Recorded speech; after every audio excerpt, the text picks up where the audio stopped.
Hello all, just wanted to do a quick rundown of the new packed shelving system. What we have here is a ProMaster 136 high roof. We'll open up the doors here. One thing you may notice right away is the aisle space. So this is actually mainly due to the fact that we contour the back of the shelves, and that way we're able to push them all the way up against the wall. The construction of these shelves is a full aluminum system, so you have aluminum end panels as well as aluminum extrusions, and then you actually have a composite tray. So this helps reduce weight, helps reduce noise, just overall better construction.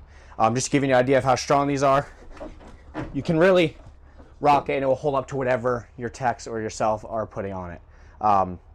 Just a few little accessories here. We got bins, which are very durable. And then over here you got all the dividers. These are infinitely adjustable. You can place them wherever you want along the shelf. Here we got a locking door. Just overall gives you the option to customize your van to what you need. Just over to the side door here.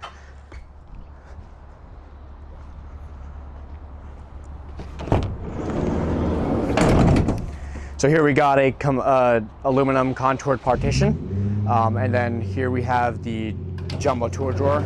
So big drawer, and then gives you option to use the dividers, and it has about a 320 pound capacity. Fully lockable as well. And then here for your smaller items, this is also lockable, and also has the dividers, as you can see on this top tray. So it gives you the options to do whatever you need to do to lock up your parts, your smaller items, to keep yourself organized. Over here we got the parts keepers. So these are just Stanley cases. This allows you to hold a lot of smaller items, bring them onto the job site, and when you're done, you can just place them right back in there. Just a quick overview of the pack system.